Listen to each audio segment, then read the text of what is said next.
오늘은 어제에 이어서 암세포를 정말로 굶겨 죽일 수 있다는 그러한 이야기를 다시 한번 다른 각도에서 말씀을 드려보고자 합니다.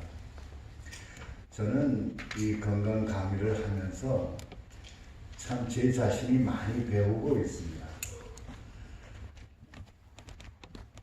배우면 배울수록 우리 몸이 얼마나 참 신묘막측하게 창조되어 있는지 그런 것들을 더 많이 깨닫게 됩니다. 하나님께서는 우리 몸이 자신의 형상으로 만드셨다고 했습니다. 우리 참 보잘것없는 인간이 어떻게 하느님의 형상을 갖고 태어났을까? 그냥 겉모양만 그런 게 아니고 그 속에 있는 모든 생각하고 세포 하나하나, 유전자 하나하나가 움직이는 것이 하느님께서 뜻하신 아주 놀라운 그런 그 비밀이 숨겨져 있다는 것을 제가 이렇게 엿보면서 제 자신이 깜짝깜짝 놀랍니다.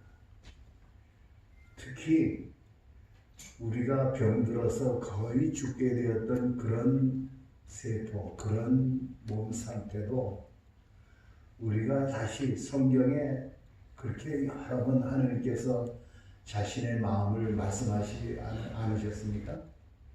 너희가 회개하고 돌이키면 내가 너희 죄를 사하고 그 다음에 너희를 다시 회복시켜 주겠다는 그러한 약속들이 이 건강 기별 가운데 아주 근간이 된다는 것을 제 자신이 알게 되면서 정말 하나님께 감사를 드립니다.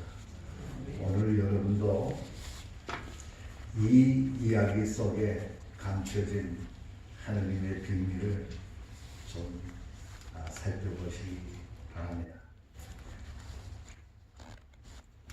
병균 세포를 어떻게 죽일 수 있을까?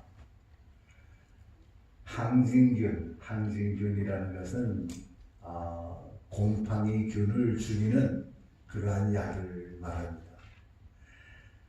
그 곰팡이균을 죽이는 그 약은 곰팡이균에 가지고 있는 그 특성, 그 세포 그 바깥에 막을 공격하여 죽이는 그런 약을 만들어서 씁니다. 살충제는 곤충들, 이러한 그 곤충들이 갖고 있는 또 특수성 그런 것들을 공격해서 죽이는 약을 만들고 또 항균제, 항생제라고 우리가 많이 얘기하는 그러한 그 약은 그 약만 골라서 죽이는 그러한 약을 만들어서 씁니다. 그런 약을 발견하기 위해서 여러 그 흙이나 또 생물이나 바닷속이나 이 제약회사의 사람들은 그런 그 특수한 물질을 찾아서 이 어떤 특별한 균만 죽이는 약을 찾거나 개발해서 약으로 씁니다. 자, 그런데 암세포를 어떻게 죽일 수 있을까? 많은 학자들이 여기에 대해서 연구를 거듭했습니다. 그런데 암세포는 이런 약을 만들어서 일반적인 그런 약을 만들어서 쓸 수가 없어요. 왜냐하면은 암세포는 99.999%가 자신의 세포하고 똑같아요. 그냥 그 유전자 하나가 좀 정신이 좀 헷갈렸던 거예요. 그래서 자칫 잘못해서 암세포를 죽이려고 그런 약을 썼다가는 암세포 죽일 뿐만 아니라 정상세포까지 많이 죽이게 하기 때문에 이 암세포만을 골라서 죽이는 약을 개발하기가 정말 힘듭니다. 그래서 암세포를 골라서 죽이려고 할 것 같으면 제일 먼저 학자들이 알아야 되는 게 암세포하고 정상세포하고 어떤 차이가 있을까?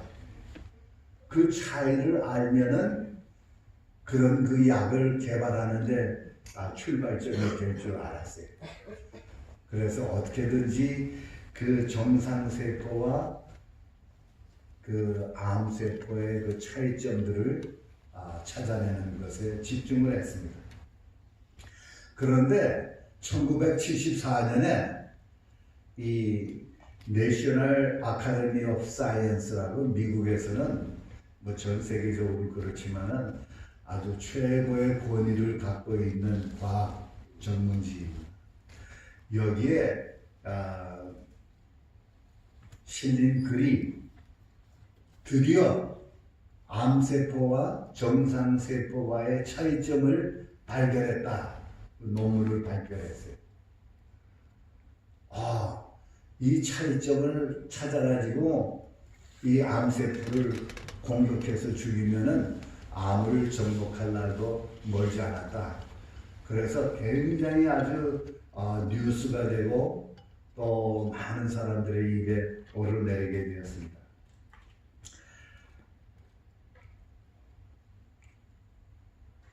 사람의 암세포는, 그러니까 암세포와 정상세포와의 그 차이점을 알아냈는데, 암세포는 철저하게 메티오닌에 의존한다는 것입니다.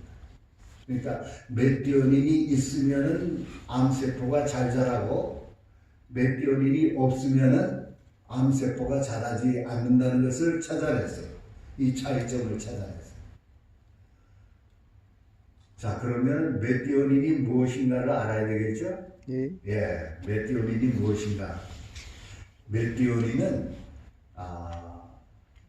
메티오닌 아미노산이라고 합니다. 아미노산이 뭐예요? 아미노산은 단백질입니다. 단백질. 우리 몸에 필요한, 우리 몸이 그 만들어서 쓰고 또 외부에서 먹어서 쓰는 그런 단백질의 종류가 한 20가지, 어떤 학자는 21가지가 있다고 하는데, 그 중에 8가지는, 그러니까 그 12가지나 13가지는 우리가 밥을 먹고 뭐 그 단백질을 안 먹어도 그것 가지고서 우리 몸 안에서 단백질을 만들어서 써요. 13가지.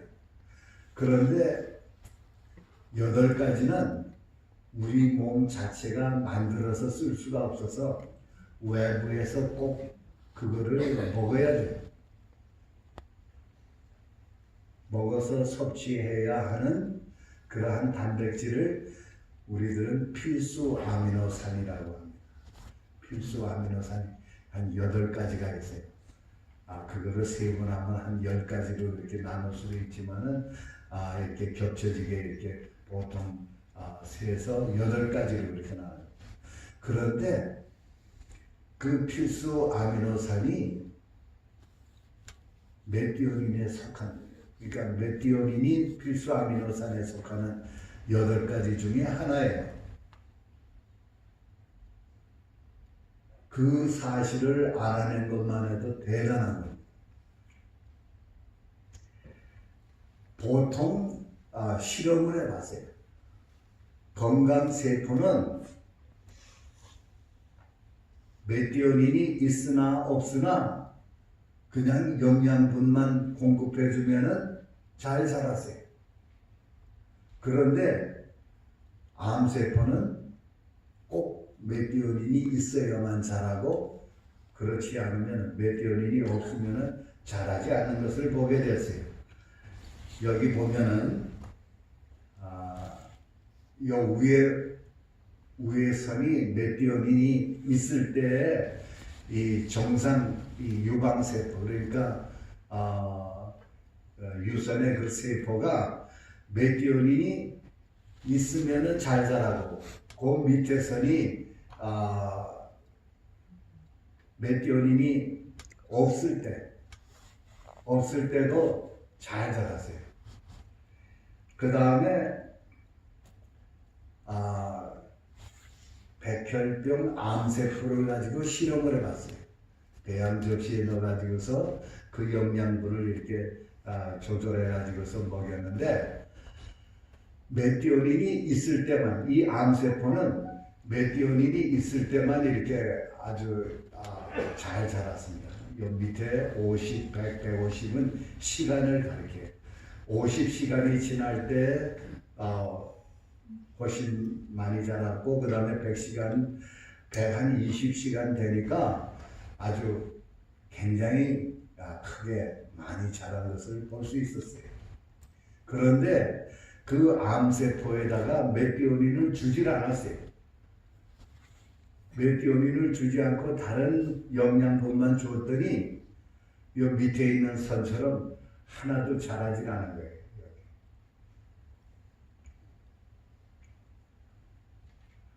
그러면 메티오닌의 무슨 특수성 때문에 이렇게 암세포가 잘 자라게 하는가 봤더니 유황기를 갖고 있어요. 유황기. 그러니까 여기 그 메티오닌의 화학 구조를 보면은 C5H11NO2S. 그 마지막에 S라고 하는 것이 유황입니다. 여러분들 뭐 많이 들었죠? 유황온천 어디 가니까 유황올이라고 잡숴보셨어요? 그렇게 유황기가 있는 게 그러니까 암세포가 유황기가 있는 단백질이 들어오니까 아주 잘 자란다는 거예요. 아주 잘 자라. 그런데 유황기가 없는 다른 단백질들을 가지고서는 자라질 않는 거예요.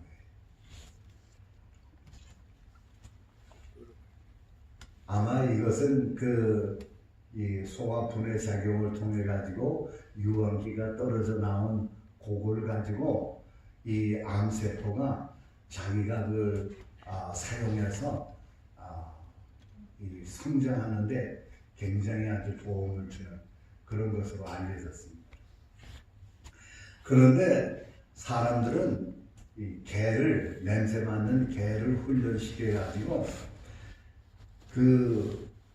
암 환자를 진단하는 그런 훈련을 시켰는데 백발백중으로 찾아냈어요. 개가. 이게 논문으로 이렇게 나옵니다. 논문으로. 피부암 환자가 그 피부과 전문의한테 갔더니 전문의가 개를 하나 데리고 있어요.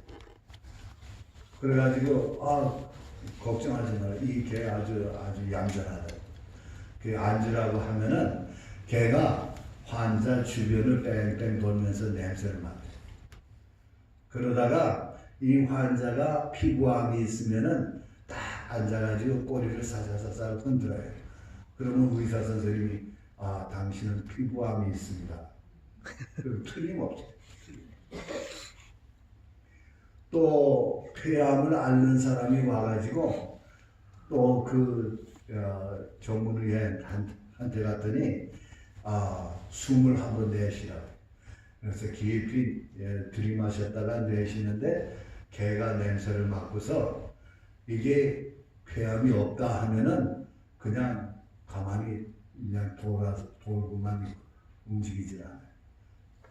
그런데 폐암 환자가 진짜 폐암이 있다 하면은 딱 앉아가지고 꼬리를 또 흔들면은 틀림없이 당신은 폐암이 있습니다. 진단을 할 수 있어요. 또 소변 냄새로 방광암을 식별하는 개도 있고 대장 항문을 냄새로 그 다음에 환자 방귀 끼면은 그 냄새를 맡고서 당신은 대장암이 있습니다. 없습니다를 찾아내는 그런 개들이 있어요.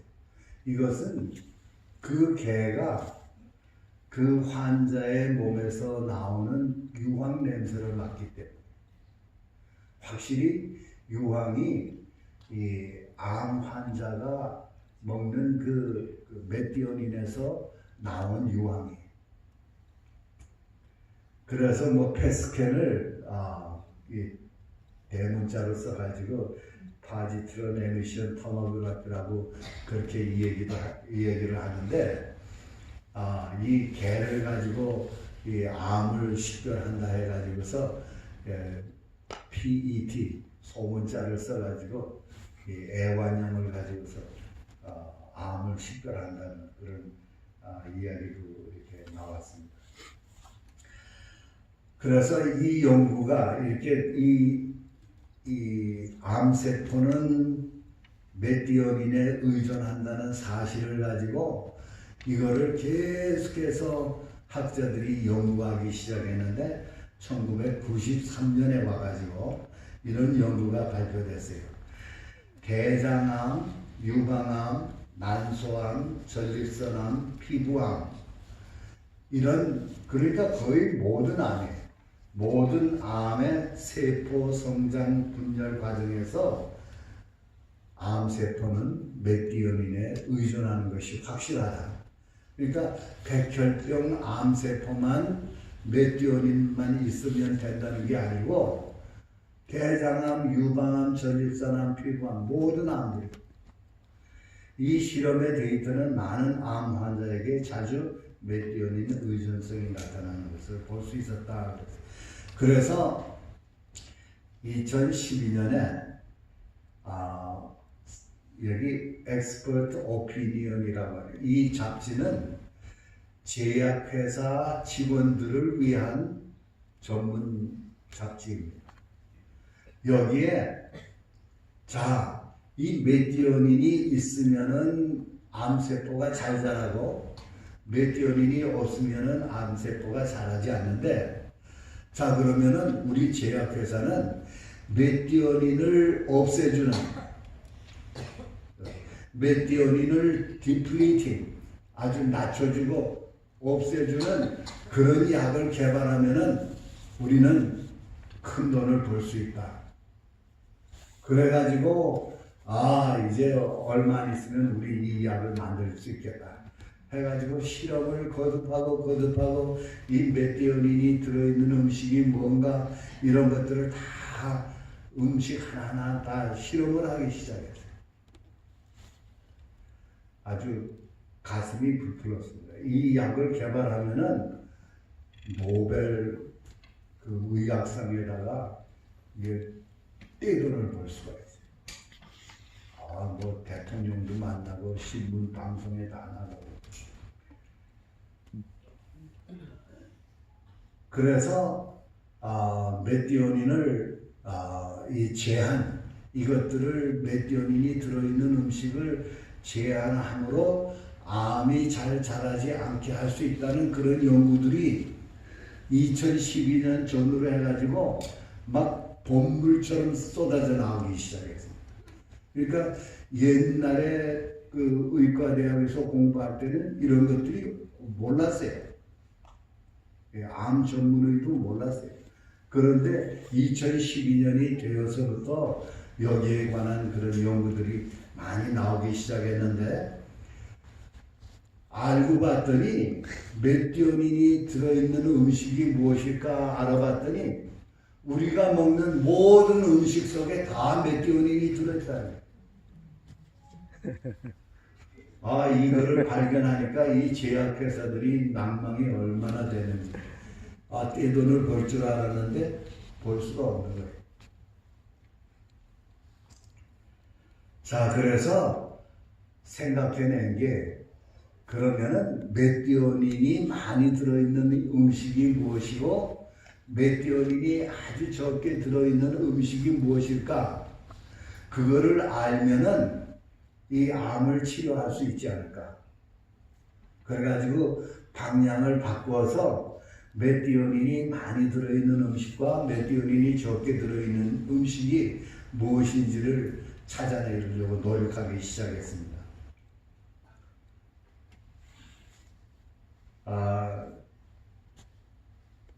이 연구 결과가 왜 안식일 교인들은 암에, 채식하는 안식일 교인들은 암에 잘 걸리지 않고, 육식을 하는 사람들은 암에 많이 걸릴까? 그 대답이 나오는 계기가 됐어요. 이 연구를 통해 가지고. 메티오닌이 적은 음식을 먹기 때문이라는 것을 알게 됐어요. 메티오닌은 아까도 얘기했지만 필수 아미노산 중에 하나예요. 아미노산이라고 하는 것은 단백질이라는 뜻이에요. 그러니까 단백질을 적게 먹거나 안 먹으면은, 아예 단백질을 안 먹으면은 암이 자랄 수가 없는 거예요.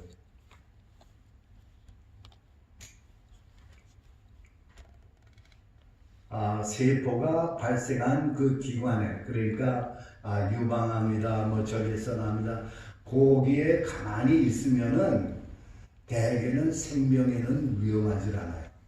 그 자체가 좀 고통스럽고 불편하지만은, 그런데 그 암이 다른 기관으로 전이 됐을 때 참 고치기도 힘들고 여러 가지 아주 합병증이 따릅니다. 자, 그런데 약물 치료는, 그러니까 여러분이 많이 아시는 케모테라피 같으면은 이 전이 된 그런, 일단 전이가 된 그 암 환자에게는 별로 효과가 없어요. 별로 효과가 없어요. 제가 그 만든 책에 제가 그 한 챕터를 넣었습니다만은, 이 통계적으로 보면은 5년, 그러니까 케모테라피를 받은 환자들이 5년 이상 산 사람은 얼마나 될까요? 약물 치료를 받아서 5년 이상 산 사람은 호주 그 의학 전문지에서 통계를 낸 거 보니까 2.3%였어요. 100명 가운데 2명만이 5년 이상을 살았습니다. 완치가 됐어요. 그런데 미국의 통계는 그거보다 못해서 2.1%. 그 2.1%의 확률을 가지고 많은 사람들이 그냥 머리가 빠지고 구토증이 나고 그냥 죽을 고비를 그렇게 여러 번 넘겨야 됩니다. 자, 그래서 가장 좋은 것이 우리가 암에 걸리지 않게 하기 위해서 단백질을 적게 먹어야 돼요. 단백질.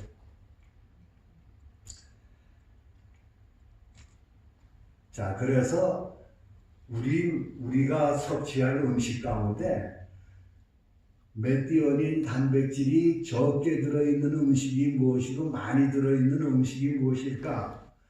이거 알면 좋겠죠? 예. 이거 알면은 암을 예방하는 데도 좋고, 암에 걸린 사람들이 어떤 음식을 먹지 말아야 될지가 분명해져요. 그래서 한번 보도록 하겠습니다. 여기 이 도표에서 맨 오른쪽에 여기 밑에 보면은 여기 뭐예요?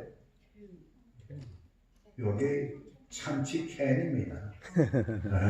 생선이에요. 생선 속에 메티오닌이 가장 많아요. 많은 사람들이, 일반 사람들이 그 빨간 고기나 이런 고기 먹는 것보다 생선 먹는 게 건강에 좋다. 그래가지고 생선을 많이 먹는데, 생선 먹어야 되겠습니까? 아니에요. 생선이 아주 나빠요. 아주 나빠요. 제가 이번에는 시간이 없어서 강의를 못하지만 당뇨병도 실험을 해보면은 생선을 먹은 다음에 당을 재면은 생선을 먹지 않았을 때 당을 잰 시간 딱 그 정해서 재면은 생선 먹으면은 혈당이 쫙 올라가요. 그 속에 오메가3가 있어서 오메가3가 우리 몸의 혈당을 그렇게 많이 올려줘요. 오메가3가 참 좋지만은 그 생선 속에 그렇게 먹는 것보다는 차라리 아마씨 가른 거나 또 들깨 가른 것, 이런 것들을 먹으면은 그 생선 오일 기름 속에 들어있는 오메가 3가 있는 양만큼 우리가 충분히 먹을 수가 있어요. 그 큰 스푼으로 한 스푼씩 그렇게 잡수십니다. 자, 여기 보면은 제일 많이 들어있는, 메티오닌이 많이 들어있는 게 생선이고, 두 번째가 뭐예요? 닭고기. 닭 가슴살이 보이네요. 그 다음에 세 번째는 계란. 네 번째가 소고기입니다. 소고기. 그 다음에 우유. 자, 이 곡물성 단백질 속에는 메티오닌이 많이 있어요. 그런데 콩이나 그 다음에 빵이나 당근이나 그 다음에 견과류나 과일 속에는 메티오닌이 아주 적어요. 그래서 암세포가 막 기승을 부리고 막 자랄 때 이 과일 가지고 승부하는 사람들이 있어요. 과일만 먹었더니 이 포도 같은 거 이런 것만 먹었더니 암세포가 자라는 게 멈추죠. 그 이유가 무엇이었을까? 바로 여기에 있는 거예요. 메티오닌이 적은 음식을 골라 먹었더니 암세포가 잘 자라지 않는다는 거예요.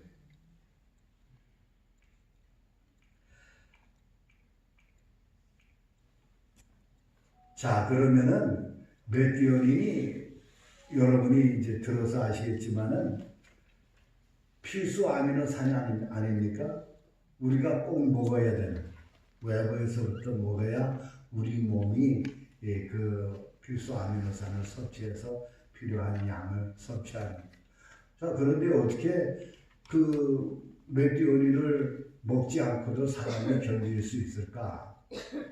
그래가지고 제가 그냥 오랫동안 이 필수 아미노산이 음식에 얼마나 많이 들었을까? 얼마나 많이 들어있는 그런 음식들이 어떤 것들이 있을까?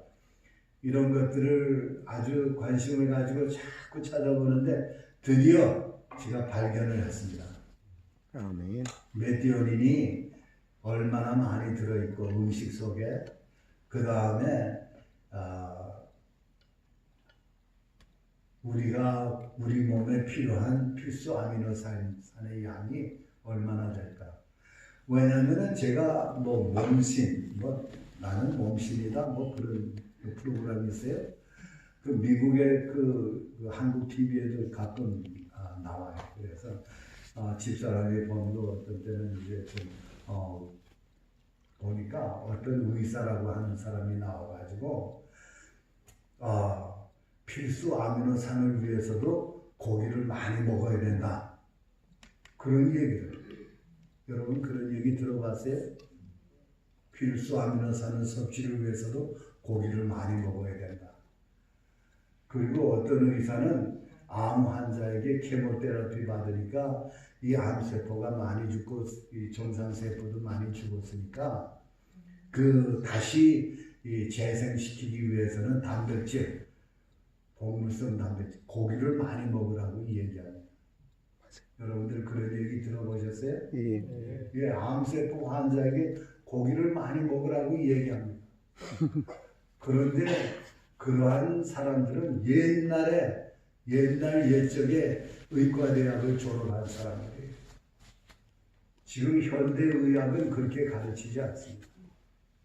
그런데 그런 의사의 이야기를 듣고 많은 사람들이 암이 더 도지고 더 나빠져서 빨리 죽고 있어요. 자, 여기 이 8가지 필수 아미노산, 8가지 필수 아미노산이 각 음식 속에 얼마나 들어있을까? 여기 맨 왼쪽에 있는 것이 여기 스윗 포테이토, 이 고구마입니다. 고구마의 그 막대기가 색깔별로 되어 있는데 8 막대기가 있어요. 맨 처음에 아이솔루신, 루신, 라이신, 메티오닌, 페닐린 뭐 그런 그게 있는데 메티오닌이 그 난색입니다. 이게 잘 안 보이실 텐데 메티오닌이 들어있는 양이 거기 좀 있어요. 그 다음에 그 다음 것이 그 구운 감자에 필수 아미노산이 이만큼 들어있어요. 그 다음에 브라운 라이스, 현미 속에. 그러니까 현미 밥을 먹었는데도 우리가 단백질을 먹는 거예요. 단백질. 그 다음에 토마토, 그 다음에 호박, 그 다음에 오른쪽 맨 위에 오른쪽은 통밀 속에 단백질이 각각 그 8가지 필수 아미노산이 저만큼 들었어요. 그 밑에 콘, 그러니까 옥수수죠. 여기 옥수수. 그 다음에 그 귀리, 그 다음에 여기 흰 콩, 그 다음에 아스파라거스, 브로콜리 그렇게 들어있어요. 그러니까 채소 속에도 이런 필수 아미노산이 다 들어있어요. 자, 그런데 마지막에 여기 뭐라고 썼어요? recommended란 무슨 말이에요? 예, 권장한다는 뜻이에요. 그러니까 하루에 필요한 권장량이 얼마인가? 우리가 먹어야 할 필수 아미노산의 권장량이 얼마가 돼요? 얼마 안 되네. 여기 보면은 눈곱만큼 조금밖에 안 돼. 필수 아미노산이라는 것은 꼭 필요하기 때문에 많이 먹어야 된다는 뜻이 아니고 우리 몸 자체에서 못 만들어질까 외부에서 먹어야 된다. 그렇기 때문에 그 이름을 필수라고 붙인 거예요. 꼭 많이 먹으라고 해서 필수라고 붙인 게 아니에요. 우리가 필요로 하는 그러니까 daily recommended allowance 하루에 필요한 그런 추천하는 양이 저밖에 안 되는데 거기 그 RDA와 그 같이 따라다니는 그 MDR이 있습니다. Minimum Daily Requirement 최소한의 필요량은 보통 추천하는 양의 절반 정도입니다. 그러니까 저기 추천하는 양의 절반 정도면 얼마나 됩니까? 하루에 고구마 하나, 감자 하나, 옥수수 하나만 먹어도 차고 넘칠 정도로 우리가 먹게 되는 거예요. 왜 메티오닌이 그렇게 많은 그 생선, 소고기, 닭고기 그런 동물성 단백질을 그렇게 먹어가지고 암세포가 빨리 자라게 할 필요가 있겠습니까? 전혀 없어요.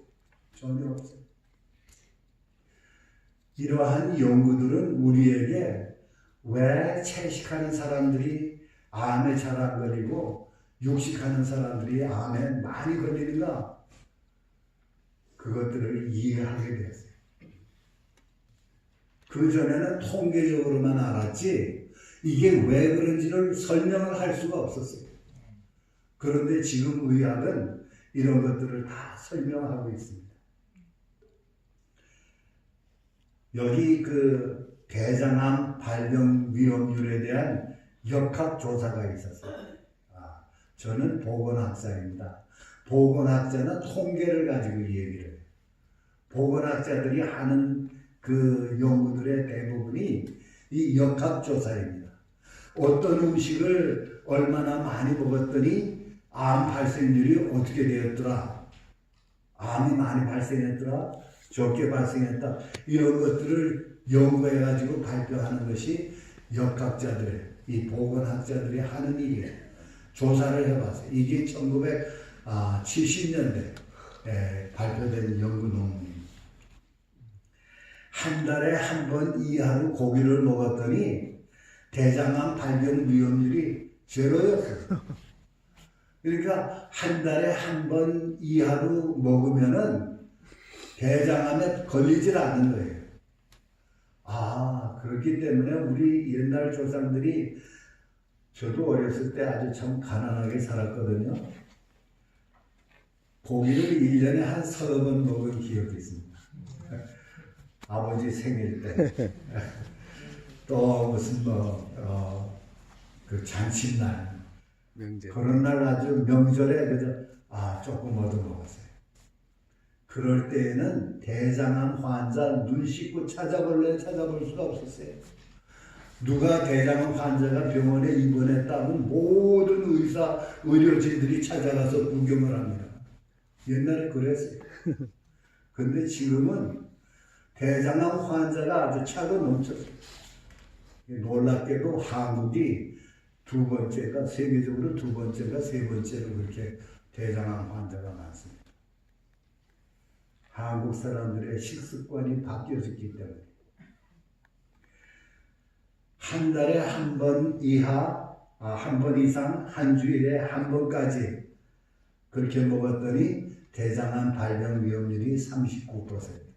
한 주일에 2번 내지 4번 먹으면 50%, 한 주일에 5번 내지 6번은 84%. 매일 한 번 이상 고기를 먹었더니 149%로 껑충 뛰어올랐어요. 고기를 많이 먹으면은 대장암에 걸립니다. 그 다음에 당뇨병도 한 주일에 한 번 이하로 먹었을 때는 사망 위험률을 1로 했어요. 1이라는 게 이제 스탠다드로 했을 때의 이야기. 그런데 한 주일에 6번 이상 거의 매일 한 번씩 고기를 먹으면은 380%가 그렇게 높게 나왔습니다. 그 다음에 우유를 많이 섭취했더니 우유를 많이 섭취하는 나라일수록 전립선암이 비례적으로 그렇게 많이 발생한다는 것이 통계적으로 나왔어요. 이러한 통계들은 육식을 많이 하는 나라 사람일수록 암에 많이 걸린다는 그런 통계였는데, 이제야 그 해답을 찾게 된 거예요. 바로 육식이 암을 잘 일으키고 채식을 하면 암에 잘 걸리지 않는 이유를 우리가 알게 된 것입니다. 그래서 2012년 그 당시에 지금으로부터 한 7년 얼마 전에 그러면은 이 암세포를 억제하는 게 이 육식을 삼가야 되는데, 육식을 삼간다는 음식이 바로 채식이라는 것을 알게 됐어요. 그래서 채식에 대한 연구가 근래에 들어와서 많이 쏟아져 나오기 시작했습니다. 사람 몸에서 메티오닌 억제는 주로 채식을 함으로 이루어질 수 있다. 모든 음식 속에 메티오닌이 다 들어있으니까 우리가 메티오닌을 안 먹을 수가 없어요. 굶지 않는 한. 그럼 먹어야 사는데, 최선의 그 다음 차선책은 메티오닌이 가장 적게 들어있는 음식을 골라서 먹어야 되겠다는 것입니다. 최근에 많은 임상치료 연구에서 메티오닌을 제한하는 여러 가지 건강식으로 암을 치료한다는 것은 의학계에서 의사들이 제대로 이것을 인정하지 않고 있습니다. 특히 옛날에 배운 의사들 중에는 그거 무슨 소리냐, 고기를 많이 먹어야 된다. 몸을 추스르기 위해서는 고기를 많이 먹어야 된다. 자꾸 그런 얘기만 하는 거예요. 그리고 이런 논문이 나와도 거들떠보지도 않는 거예요. 생각조차 안 합니다. 대부분의 임상 전문가들은 음식으로 암 치료를 할 수 있다는 것에 대해서 잘 모르고 있다. 많은 사람들은 단백질을 제한하여 암을 치료하는 것을 하나의 낡은 아이디어, old fashion, 그 옛날 방식이라고 식이요법 그게 무슨 소용이 있냐 그런 얘기를. 암 성장 억제 수단이 장수까지 이어진다는 것을 또 학자들이 연구하기 시작했어요. 채식을 하니까 암에 걸리지도 않지만은 채식을 하니까 장수하더라는 거예요. 그래가지고 장수에 대해서 많이 연구를 해봤더니 세계에서 제일 장수하는 집단이 어딘지 아십니까? 이 내셔널 지오그래피에서 5군데를 정했는데 그 중에 3군데가 아주 특출하다 해가지고서 저 이태리 살데니아라고 하는 섬 그 지역에 사는 사람들이 100세 이상 사는 사람들이 세계에서 제일 남자. 그러니까 남자와 여자의 비율이 100세 이상 사는 사람들이 1대1이 아주 오래 사는 사람들이. 그 사람들이 무엇을 먹는가 어떻게 생활하는가 이런 걸 다 조사했더니 주로 채식을 하더라. 그 다음에 오키나와는 여자들이 100세 이상 제일 많이 사는 나라 사람들이. 그런데 우리가 그냥 알기로는 소식한다는 그것만 알았죠. 알고 봤더니 생선과 계란도 별로 먹질 않는 우리는 오키나와가 섬 사람이니까 생선을 많이 먹겠지 했더니 천만에 생선과 계란도 얼마나 한 2달에 한 번씩 생선 계란 하나 먹죠. 그리고 또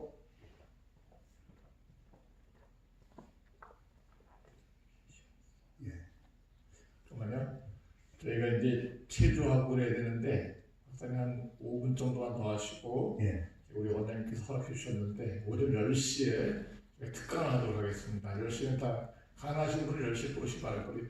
보통 이제 저희가 6시 30분까지가 새벽 기도회고 저희가 체조하러 나가야 되는데 시간이 약간 오바돼갖고 지금 박사님 갖고 계신 정보는 너무 소중하고 꼭 필요한 것인데 우리가 오전 10시부터 시간을 내보도록 하겠습니다. 박사님 5분으로 마무리해 주시고 오전 10시부터 그렇게 하겠습니다. 오전 10시에 강당에서 하겠습니다. 여기서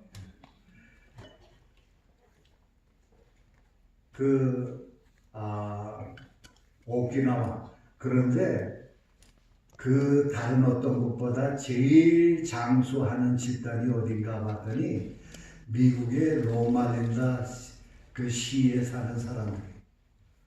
근데 그 로마린다 의과대학이 있는데 우리 안식일교회 의과대학입니다.